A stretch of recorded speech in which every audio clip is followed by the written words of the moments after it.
Hello, my name is Kyle Roberts. I'm making this documentary to persuade people to think of others as humans, as simply humans, not as poor, rich, black, white, Hispanic, successful, or any labels that we tend to put on other people. Hi, my name is James Blue. I go by the nickname Franco on campus. I'm a criminal justice major, and I'm a senior here at Mansfield University. So I was asked to give a little bit of my opinions on what it means to be human and about judging people. So what it means to me to be human, it has a lot to do with our ability to collectively have emotion, that every human is able to understand these abstract ideas, like all the things that really govern the way we live our lives: love, sadness, pain, anger, all of these abstract ideas. Every single person, every human is able to understand these, even though there's no real concrete definition. What's love to me could be different to you. So even though they are abstract, everybody is able to understand them. So I'll be able to walk down the street and know every other person, every other human is capable of understanding these feelings. And I think that's what really ties us all together as humanity, is these ability to have all of these emotions and to understand them, even though there's no concrete definition. My name's Kafir. I'm 21 and I'm a junior here at Mansfield University. I think what it means to be a human is that we should just all be treated equally everywhere. Who cares about what your religion is, your sexuality, your race? I mean, is there really a race? We're all human. It's that simple. Hi, I'm Jane Hurd. I am a freshman at Mansfield University and I am a graphic design major. I feel like today people are really obsessed with labels, Is he popular? Are they dating? Is he gay? Is she gay? And we kind of judge each other on every little thing, whether it be appearances or social standing, the color of your skin. And it's kind of ridiculous considering there are so many other things that make us people than just what we look like. Something we see in everyday media, cinema, TV, our race is being demonized by our movies, our television shows, and the news. In movies, the antagonist is mostly a foreign body, whether it be Chinese or Mexican or even African Americans, and they're depicted as being evil, whereas the protagonist is a white Caucasian male 90% of the time. This is one of the stigmas that I've noticed that helps perpetuate a need for demonizing other races and other ethnicities without any real backing to the discrimination. We see it in the news. Whether it's a white protester or a black protester, they're depicted differently. Black protesters are depicted as thugs, animals, criminals, and they're seen as being destructive to the community. When you see a white protester or a white shooting, they're troubled teens. They didn't really play well with others. They use soft words to describe the Caucasian criminal, wherein we're all just humans no matter who we kill, no matter how we do it, we're all just the same. And that stereotype that is depicted by the news isn't necessary as our society, and it hurts our society in our foreign affairs, our internal affairs, and how we treat people that just don't look like us. For example, I'm Jewish, and I'm not religious at all, but my grandmother's a Holocaust survivor, and why were the Jews persecuted in the 30s and 40s and throughout history? Just because of a bad stereotype and they're an easy target, a scapegoat? It's ridiculous to me. I don't see the reason why everyone can't just get along. There's so many hate groups in this country and throughout the world that are so prejudiced. They hate people for the sole reason of the color of their skin when they don't know them at all personally. We still judge no matter what. We judge the Al-Qaeda terrorists, we judge Muslims, we judge everyone that doesn't look like us. As far as religion goes, we've seen it everywhere. The war on Christmas, the war on Muslims, the war on Islam, the war on Jews. There's always a war with religion, but the core values of each religion are basically the same. You follow a god or multiple gods, and you follow the teachings that are in their religious texts. I haven't read all of them, but as far as I can tell, most of those books don't say kill your neighbor or kill another country. or promote violence through this God. What they usually teach is to be good to each other, to help each other out, to accept everybody for who they are and not which religion they choose. But it's the people, not the religion. The people are depicting their God as the one and only, and everyone else who disagrees with them is a threat, is an enemy, is someone that needs to be taken out. And that poisons the very nature of what a religion is. In high school, in middle school, in elementary school, we hear all this bullying, all the propaganda saying, don't bully, stop bullying, everything like that. When most kids grew up with a bully or multiple bullies. I grew up with multiple bullies, and the things that they attack you on are not your brain, your character, your intentions, how good of a person you are. It's simply based on how awkward you are, or the way you dress, the way you talk, the way you look, the way you wear your hair, your weight, your height. Shallow things that mean nothing in the grand scheme. We need to treat everyone as humans and not by their societal standards, their customs, or anything like that. So, I mean, I'm only 5'3", and people used to say like I was short or whatever a long time ago.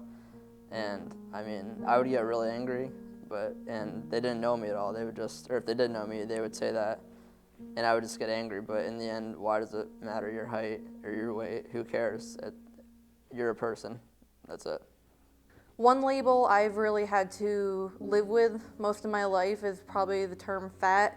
It's really affected a lot of my relationships, obviously romantically, but that's not the most important one. Like, my relationships with my friends and family members have been affected by it. I cannot say how many times I've heard, oh, you shouldn't wear that, it makes you look fat. What am I gonna do? I am, but that's not who I am, I guess. Growing up was really hard. I had pretty bad self-confidence because I always had to hear my dad talk about how lazy and disgusting he thought bigger people were. So every time I looked in the mirror, I just kind of heard his words echoing in my head. But there are so many more aspects to me than just that. I'm a good friend, I'm a good listener, I'm an athlete, I can run a 5K in under 30 minutes, and that doesn't matter that I'm fat because there are all these other things I am. And I guess I just don't think it's fair to judge me by something as small as a number on a scale, because after all, we're all just people and we're all just trying to figure out what we're doing in life, I guess. And then I remember growing up, and it didn't matter really what I did. I struggled with my weight. It didn't matter if I limited what I ate or only ate healthy foods, or I could run 2 miles every day, and it didn't really matter. But it just was really hard looking around, seeing everyone, and just feeling kind of bigger and ostracized and being kind of the fat friend, which is another thing that's pretty ridiculous, I guess. I remember being in kindergarten and looking around at some of the other kids, and I would suck in my stomach because I was embarrassed about being fat, which is ridiculous because I was 5 and most 5-year-olds are pretty chubby. Even if I, was a great student, or I did very well in a race during track, or I was the vice president or of the drama club, nothing seemed to make me feel better. And I don't know what happened, but one day I just kind of realized it's not worth being upset over. It's something I've worked hard to change, and I can say I'm a healthy person. My size doesn't really matter. So it's unfair, I guess, to look at me. When people see me, the only thing they see is a bigger girl when I'm so much more. When it comes to judging other people, other humans, I think it's terrible that you would judge people for these outside qualities. Like myself, I'm about 5'5", which is incredibly short for a guy, and I always get looked at in negative ways because of that. People will look at me like I'm not that tough, I'm not a good leader, simply because of my height, even though there's nothing to do with that. But they won't look at my personal qualities, they won't look at my merit because of these outside qualities. I wouldn't want anybody to judge me for being short. I would rather them judge me for my ability as a person, as well as how I understand the emotions that I spoke about before. We tend to have one point of view of people, whether they be homeless or CEO. We see a homeless person and what do we think? We think, oh, they're a bum, they're a drug addict, they're an alcoholic. We see a CEO and what do we think? Oh, he's a great family man. He's doing such a good thing for the community. He's giving back with all these charities. He's doing really well for himself. But can't those be two in the same? Why don't we see the CEO as a bum, alcoholic, drug addict, and the homeless person as a successful person who's just down on their luck right now? We don't see it that way, and that's what we need to start doing. When you see someone on the street begging for money, you think, I'm better than them. But we're not. We're equals. And that's what the Constitution was founded upon. All men are created equal. And that's something that we've forgotten about ever since the beginning of our nation, even after MLK was assassinated, even after the Civil War and slavery was ended. So, I mean, what's the difference between a homeless person and someone who's a CEO of a company? There really is no difference. That homeless person could have been a CEO one time, but they get treated like garbage. Like, why not just give them a couple dollars of your money? There are also other things that I feel like people are judged terribly for, like income or social status. I know plenty of people that come from low-income areas who are very bright students.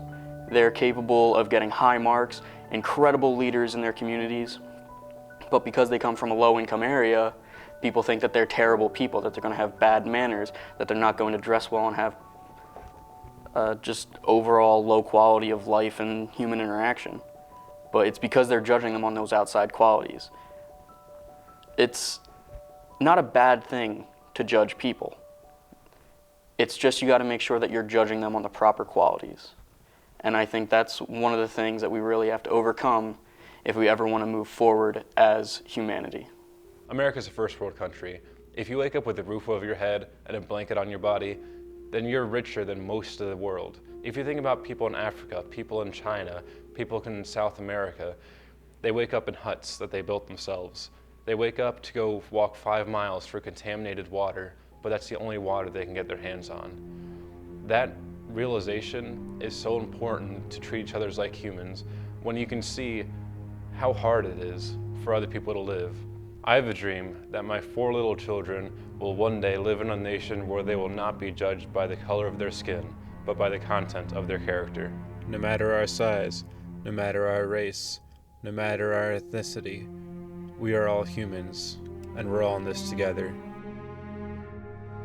We have to be the change that we wish to see in the world.